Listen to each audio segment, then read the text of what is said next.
Hey everyone, this is Jeremy Coccimiglio with Lifetime Home Loans, and I'm here to talk a little bit today about what happened with the Federal Reserve meeting and discuss that a little bit. There were a few takeaways and one sort of interesting development. First takeaway, which we knew was going to happen, which was the Fed cut their short-term interest rates by 25 basis points.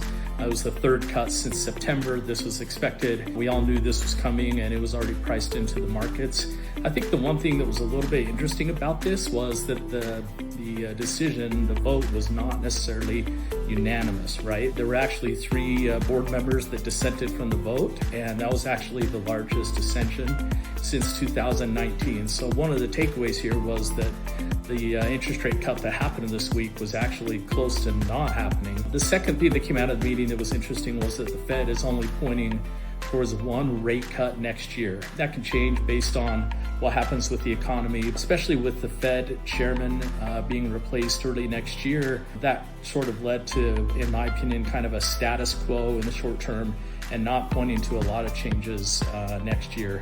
The last takeaway from the meeting is actually the most important one, and that's that the Fed announced that they're going to start buying credit debt, in this case treasury bills, starting with a $40 billion purchase this week.